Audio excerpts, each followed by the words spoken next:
out there. Welcome to Workplace Matters with Grace Adagi, your HR consultant on workplace issues. I'm so excited to be coming your way again this week. I tell you, it's been an amazing week for all of us. However, we know with all that is happening out there with COVID, it's been a roller coaster kind of year. All right, so we'll go straight into what we have today. Today, we're going to be looking at what we call workplace harassment. So it's not just me that is going to be talking to you today. I have a guest in the room, and this guest of mine is an amazing woman. She is an HR professional and also a consultant. She is the CEO and the HR lead at Shalom Consulting, Inc. Shalom Consulting Inc. is an HR outfit in Edmonton. Oluwafemi, you're welcome on the show today. Thank you so much, Grace, for having me. It's a pleasure to be here. Thank you so much for honoring our invitation. We appreciate you. And so today we're talking on workplace harassment. Oluwafemi is an expert in that area, and she's going to be giving us lots of information and tips on what constitutes harassment and how to handle it in the workplace, how to handle it from the employer and employee's perspective. And so I want you to stay tuned and receive all the tips and information and use it to your advantage. And for employers, use it to ensure you have an effective workplace, which is what Workplace Matters is all about. So we go right straight into the matter of the day. Oluwafemi, what would you define to be a workplace harassment? Thank you once again, Grace, for having me. I'm just going to keep it really simple. Workplace harassment can be described as demeaning and humiliating behavior directed at a group of persons or an individual. So that's just a very simple definition. There are very many definitions out there, but that just puts it very succinctly. And there are various types of harassment. There's sexual harassment, there's verbal harassment, there's non-verbal harassment. There are different types of harassment out there, but I'll just stop there because of our time. Awesome. Yeah, I like your definition about harassment just being you kept it so simple and you said it's a demeaning behavior that is targeted at a particular individual. Would you be able to give us an example of what would constitute an harassment? So that behavior, it has to be objectionable. It has to be humiliating, degrading, intimidating. What the harasser really does is the harasser tries to put the other person down, tries to humiliate that person. And it has to be something that happens repeatedly. It's not something that happens maybe once or twice, in a year or something. It's something that happens repeatedly, and it's something that the person on the receiving end objects to. So when you object to something and you are intimidated by someone and you feel that this person is putting you down, this person is humiliating you, this person, sometimes it's even non-verbal. Like I said earlier, it could be non-verbal, the person is ignoring you. The person is socially ostracizing you. The person is looking through you as if you're not there. The person doesn't even give you any validation. So when all those things are present, you're being harassed. When you're being intimidated, you're being looked down upon, you're being demeaned. And then you know that something within you is objecting to that kind of behavior, then you know it's harassment. Great. So from what you've just said, then I see that harassment is not just one particular action towards people or towards one person, but a repeated action. So something that repeats itself over and over.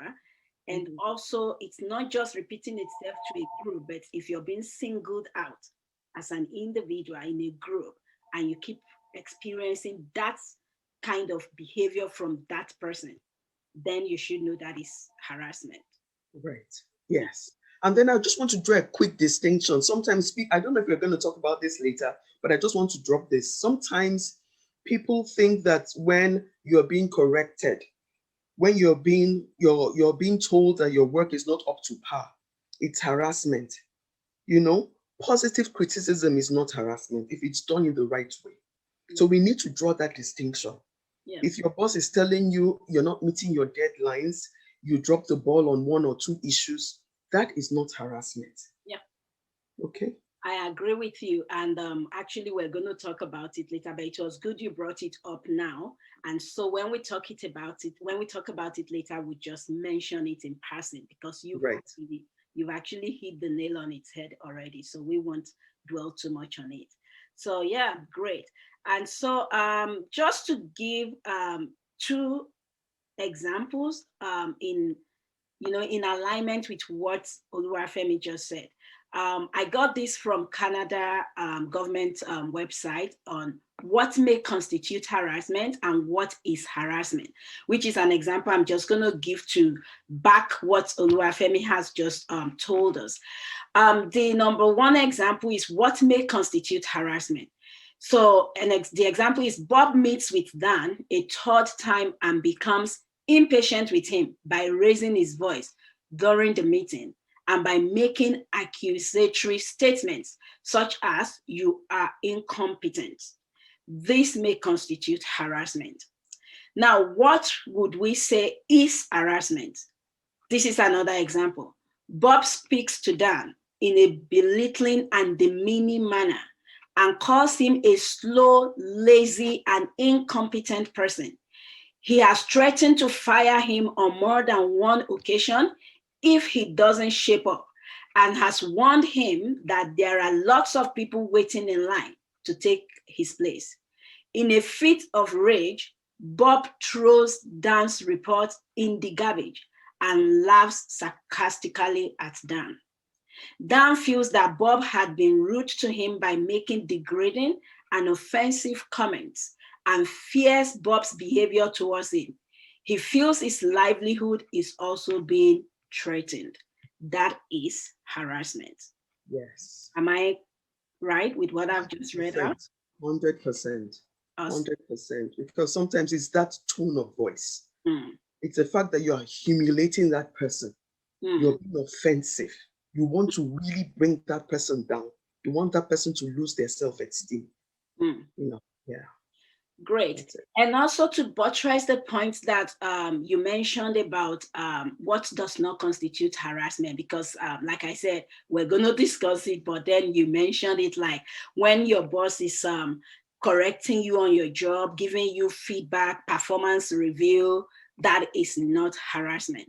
So in alignment with that, I was just going to mention that any work-related stress in itself does not constitute harassment, but the accumulation of stress factors may increase the risk of harassment. Yeah. Also, difficult conditions of employment, professional constraints, and organizational changes does not constitute harassment.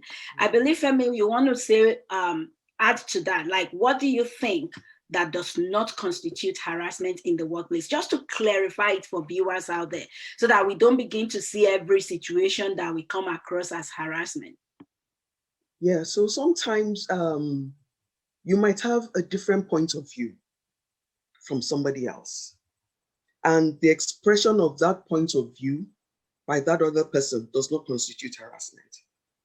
You need to be able to see things through that person's lenses as well. And so if your boss tells you, like I said earlier, if you have a deadline to submit a report and you're lagging behind, maybe you're working in a group and they find out that you are the one people have to pick up your slack all the time. That is not harassment if you're told, especially if you are told one-on-one. You see, sometimes harassment becomes harassment when it's done in public, because the intention of the person is not to correct that person, but to humiliate that person, to bring that person down, to make that person feel bad. So if you're correcting somebody, it's not harassment. If you're teaching somebody the ropes, it's not harassment. if you have a different point of view, it's not harassment. So those are, we really need to be careful not to misconstrue what harassment is. It's not everything that meets the cut. You have to be really careful. What I tell people is, look out for that tone of voice. Look out for that body language. Sometimes you can imagine somebody presenting something to their boss, and the boss flings the paper, or the boss raises his voice such that other people can hear, or somebody brings up a point during a meeting and it's ignored. That means you're saying the point doesn't matter, you're of no consequence, you don't even validate the person. So those are the things we really need to watch out for. But usually harassment is an abuse of power. The person meting out that harassment, especially when it's a supervisor to subordinate, the person is abusing his or her authority over the other person. Because this person has to try to please you, so to speak, to gain promotion. So you use that power to bring the person down, to make the person feel bad, to make the person feel that they don't measure up to the standards. So those are the issues that you need to watch out for. Great. Awesome. So just to add to that, I'm going to give one example of what does not constitute harassment according to the Canada government website. The example is, Bob is a supervisor. Then one of his staff consistently does not finish his tasks and leaves them for the person on the next shift. Bob has spoken to him twice in a courteous manner and has left him 2 notes. As Dan's performance does not improve, Bob meets him again to discuss work objectives, standards, and deadline. And I believe Oluwafemi also mentioned this when she was talking to us about what is not harassment. Like when your boss is giving you feedback on your job. If you're the type that is always lagging behind, not completing your task, and you're being given feedback, that is not harassment. And like she said, it has to be done, especially when it's done one-on-one, not in the public. So, and this is a typical example. So for employees who are watching this show, now you know what harassment is and what does not constitute harassment. So that would take us to the next thing on our agenda. And that would be, where do you think harassment happens? Where does it occur? It can actually occur anywhere. It can occur anywhere. So maybe if we become more specific when we say workplace, like yes, what would we consider a workplace harassment? Like where would that right be? Any part of the office, really, because I have seen situations where somebody is socially ostracized. That is harassment. People are going out for lunch, meetings are taking place, the person is not invited. That is harassment. It may be subtle, but it's there, right? And then, of course, when somebody raises their voice at you, why? There's no space for that in the office. So that's threatening behavior. Why are you trying to intimidate? Why are you raising your voice? You can actually correct without raising your voice. Absolutely. Yeah, you can correct it. And then especially when you do it in public, it's just so demeaning. It's so humiliating when that is done. And then the worst part of it is when other people see it and they don't even speak up. They try to ignore it, and they pretend that it's not happening. Sometimes they don't want to bother because it's not happening to them. But they're witnessing this and they know that it's wrong and something should be done about it. So it can be done. It can be in the lunchroom. Maybe somebody is warming their food and you just go there before the time is up, you remove it, and those kind of there are little microaggressions here and there. And then sometimes, like I said, it might be a snide remark. It might be something about, it might just be, sometimes it's a look. Sometimes it could be a rolling of eyes. Sometimes it's body language, like I said earlier on. Sometimes you can imagine someone saying good morning or good afternoon or hello, and you just ignore the person. it's subtle harassment. Hmm. And then sometimes something else I have seen is some people have perfected the art of ensuring there are no witnesses. I once had a boss that would always be nice to me once there are witnesses. But once there are no witnesses, oh my goodness, you could cut the atmosphere with a knife. Hmm. So it can happen anywhere. It can happen one on one with you and somebody else. It could happen between peers. It could happen with a subordinate and a direct report. It could happen with groups of people actually harassing and picking on somebody. Hmm. So there are different scenarios where it could happen. Okay, you can imagine somebody making a presentation and somebody else deciding to embarrass the person right in front of every other person. So it's demeaning behavior. Like I said, it's humiliating behavior. It's objectionable behavior, and it's something that is repeated. Great. Thank you so much for sharing all that insight, because I believe this is going to help our viewers out there to understand and be able to know when they are being harassed. And this will take us to what to do when you're being harassed. So, but before we go there, I just want to add to where harassment can happen, which Oluwafemi has really done a good justice to. Another place where it could also happen is when you're traveling on maybe company request, or if you're at a company social gathering. It does not really have to be within the organization. It could be an event organized by the company at another place. So anything that involves the company input, it's a workplace matters. So wherever you find yourself and it's under the umbrella of the organization, that is your workplace environment. So don't, as people who are being harassed, don't just limit it to the four walls of the building of your organization. You're working in the field, you are at a social gathering, you are traveling with a colleague, that is workplace. So if anything in regards to harassment should happen in any of those areas, it is still classified as workplace harassment. So don't let harassers harass you and go scot-free, thinking, oh, it's just in a gathering. Oh, it's just when we're traveling. As long as it is related to work, it is workplace harassment and needs to be taken seriously, frowned at, and reported appropriately. And so, Femi, that brings me to the next question. Like, when people are being harassed, what action should they take? What can they do to stop harassment? Before I answer that, I just want to quickly add that sometimes harassment can be through text messages. It can be through emails. Okay, so I just wanted to put that out there. Okay, so what should people do? First of all, they should make sure they are documenting.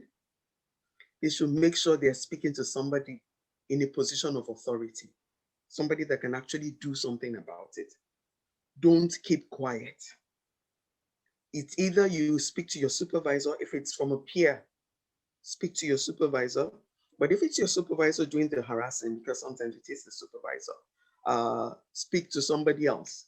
In my case, I had to speak to my supervisor's supervisor. I had to speak to him, and he was able to do something about it. And I had text messages, I had emails. That's why documentation is so important. Some people just wave it away and think that they don't need to document. But once it starts happening, make sure you have your documentation. If it's an email, make sure you save that email, probably print it out and keep it somewhere as your evidence. If it's a text message, make sure you don't delete it. Just make sure you document it with dates, be as accurate as possible, because you don't know where it's going to go, right? And make sure that you sometimes it's difficult, but try and tell the person it has to stop. Get some audience, seek for one-on-one audience with that person, and tell the person it has to stop. But before you do that, make sure you're not angry. Because the person can say the person you were rude, or and that's not what you want. Make sure. Sometimes I tell people, go for a walk away from the situation, come back with a clear head, and then have a one-on-one discussion with that person. Let them know that you object to the way you're being treated. And then they might ask you why. And then you give them instances and say, the other day you did this, give them concrete instances so that it doesn't look as if you're just trying to pull the person down or whatever, or stain their reputation. Let them know that you're not comfortable with the way you're being treated and you think it constitutes harassment, and let them know, make it clear. And if the person doesn't stop, maybe once, twice, then you need to take it to the next level. Most companies have some policy about harassment, and you need to take it up. There are steps, there are different steps. Sometimes they'll tell you report to your supervisor, and then your supervisor can take it up with HR.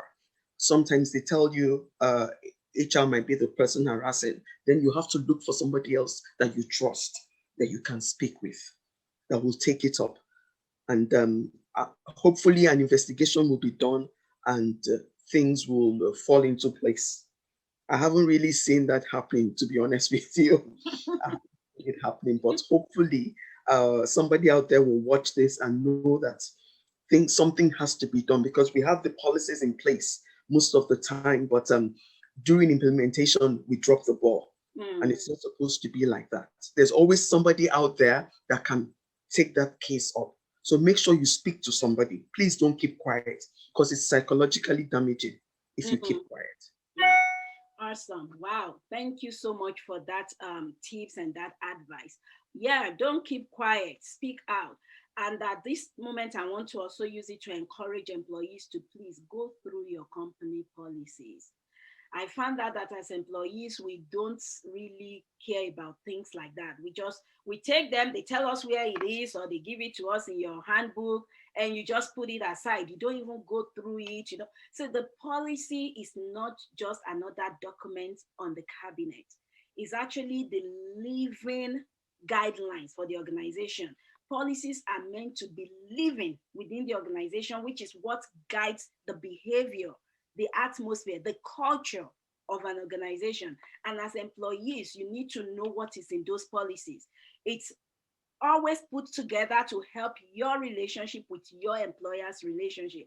And it's to help you on what steps to take when whatever happens.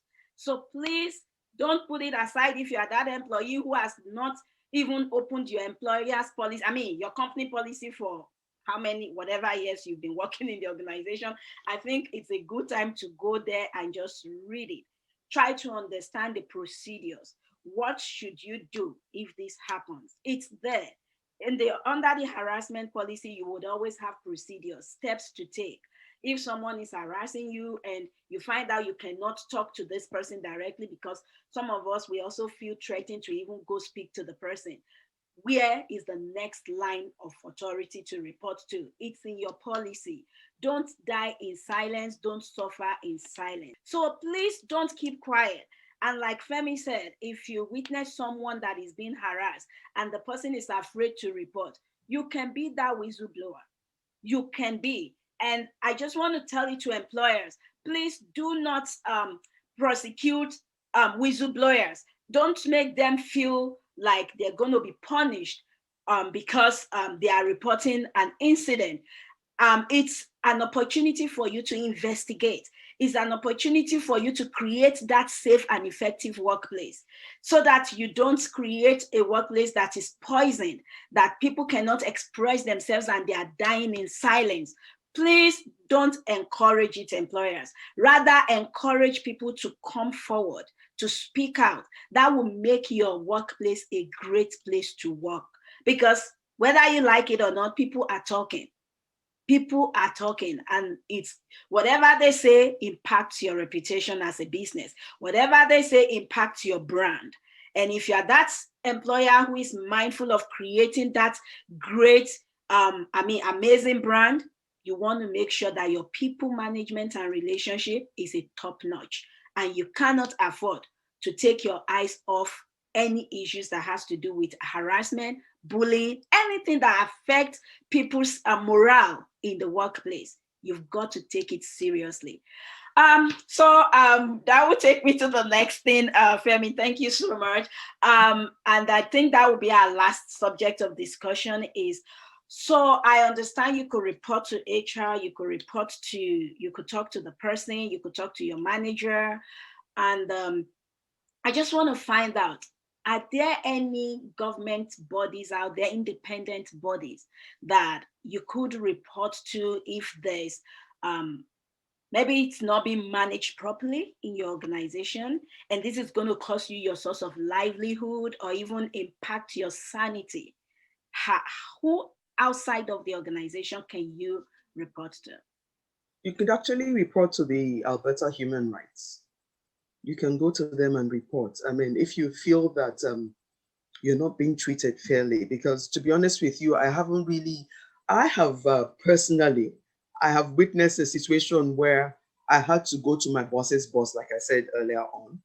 And I'm so grateful for what he did. He did a thorough investigation, and he found out that what I had said was true. What I had reported was actually true.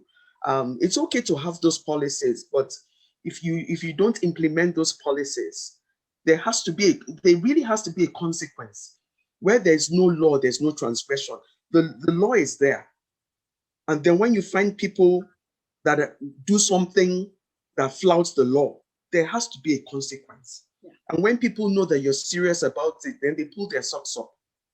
Do you understand? So just make sure that you're not keeping quiet. You can report, like I said, to the Alberta Human Rights, and I'm sure there's so many other bodies out there that can take it up. I'm sure if they report to you or report to me, we know what to do. We can carry out an independent investigation and go from there. There's so many, there are a lot of things that you can do. Just make sure that you have all your documentation, like I said earlier on, and you can report. You can actually report to, there's a number that you can call. I have it on my poster there. Okay. If you go to the Government of Canada website and you look under workplace harassment, there's a number there that you can call as well. So just make sure you're talking to somebody, because it's damaging. It's really, really damaging. It is. In order to file a complaint with the human rights bodies and all these other government bodies, you can actually file it within 12 months. So don't wait until your complaint is 2 years before you file it. There are processes to follow. So make sure you keep yourself abreast of information. If you're going to file a complaint, follow the procedures. Because even when you file a complaint, they're going to be asking you, is anyone in the organization aware of this? Did you report it to the appropriate authority? So don't just jump off from your company to the government body or to the other authorities outside of the organization. That's why it's important you go through the policy of the organization to understand who to speak with and follow those layers to make sure that things are being resolved. It is when it is not being handled appropriately within the organization that then you go external to speak to these other external bodies. And they're going to ask you if you've already discussed it internally. So you want to make sure you've fulfilled that part before you go out there and start speaking to them. However, what we are saying in a nutshell is do not keep quiet. Speak out, because there's help out there. You don't have to resort to suicide. You don't have to take your own life. Neither do you have to lose your sanity before you speak out. Speak out, don't wait, because your health is number one and it's major, even in the workplace. It's a healthy person that can do work well. If I'm being demeaning, if I'm being looked down upon, if people are being rude to me and I'm being picked on, there's no how I'm going to perform well, because mentally, I'm not going to be organized. I'm not going to be coordinated. And emotionally, I'm not going to be okay. And all of this affects my psychological state, even in the work that I'm putting out there. So please do not wait to be battered and shattered before you speak out. And so I just want Femi to give us her last word for the day. What would be your advice? Just one advice to the employee and one advice to the employer as we round off the show. Yeah, I can't overemphasize it enough. Employees out there, please don't keep quiet. How can you go to work and be walking on eggshells? Don't keep quiet. Make sure you're speaking to somebody. I know what I went through. It was affecting me on the home front. I was lashing out at my husband, lashing out at my children, and I had to call myself to order. I had a meeting with myself. That's it. And then employers, I know you have policies. You need to make sure that your employees are comfortable coming forward without fear of reprisal. Because a lot of employees out there are going through God knows what, and they're too scared to come forward, especially now that so many people have lost their jobs. They don't want to lose their jobs. They have to put food on the table. So they just keep going through the motions, but they're not happy at work, and it affects their output. That's right. So your policies are there. Make sure the policies are being implemented. Make sure people are aware of the steps that they can take to get redress. And employees, if you feel, like we said earlier, you're not getting the right redress, you can seek help outside. Absolutely. Call their Better Human Rights. Look for somebody outside the organization to speak with, and they'll direct you. Please don't keep quiet. Hopefully, things will get better out there. God bless you. God bless us all. Thank you very much, Oluwafemi. And just my last word to the employers out there. So this show is being brought about by Dynamic Resource Solutions Limited. So we are an HR firm here in Calgary, Alberta. If you have any related issue with your policies, you want to create a new policy or review your policy, or you want to update it, get in touch with us. Also, if you have any investigation issues you need a third party to carry out for you in the workplace with respect to your people management and people issues, give us a call. We're just a phone call or an email away. And you can find our information as displayed on the screen. Give us a call for all your HR issues, all your training, payroll, and employee relations matter. And we would be more than happy to point you in the right direction. We have a group of HR consultants that we work with, and one of them is also we work with in collaboration with Shalom Consulting, which Oluwafemi is the CEO. So if it's something that we cannot handle, we would always refer you to the right place. So give us a call. We're more than happy to help you to ensure that you're having effective workplaces. Till we come your way again next week, do have a bright and beautiful week.